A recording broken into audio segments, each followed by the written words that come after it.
Ассалаумағалейкум ханымдар. Бүгін бетіңізді жып-жылтыр теп-тегіс әппақ ететін керемет маскамен бөліспекпін. Қажетті құраммен таныстырып кетейін. Бірден бізге қаймақ қажет болады, және де лимон қажет болады, овсянка ұны қажет болады. Сұлы ұн деп аталынады қазақша.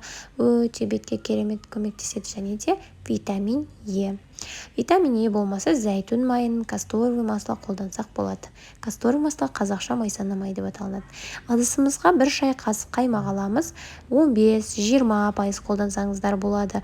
Домашний қаймақ қолдансаңыздар да болады. Бірақ бетіңіз майлау болса, домашний қаймақ қажет емес. Мен 15% қолдандым. Екінші осылай 1 шай қасық овсянка ұнын қосамыз. Овсянка ұны жоқ болатын болса, хлопья болады ғой, геркулес деген, кашаға қолданатын. Соны кофемолкадан сақтап алсақ болады. Немесе ол да табылмаса, кішкене ұн қоссақ болады. Және де 1 шай қасықтай лимонды сығып қостық суын, және де 1 капсула витамин Е қосып араластырып, бірінші қолданардан алдын аллергияға тест жасаймыз.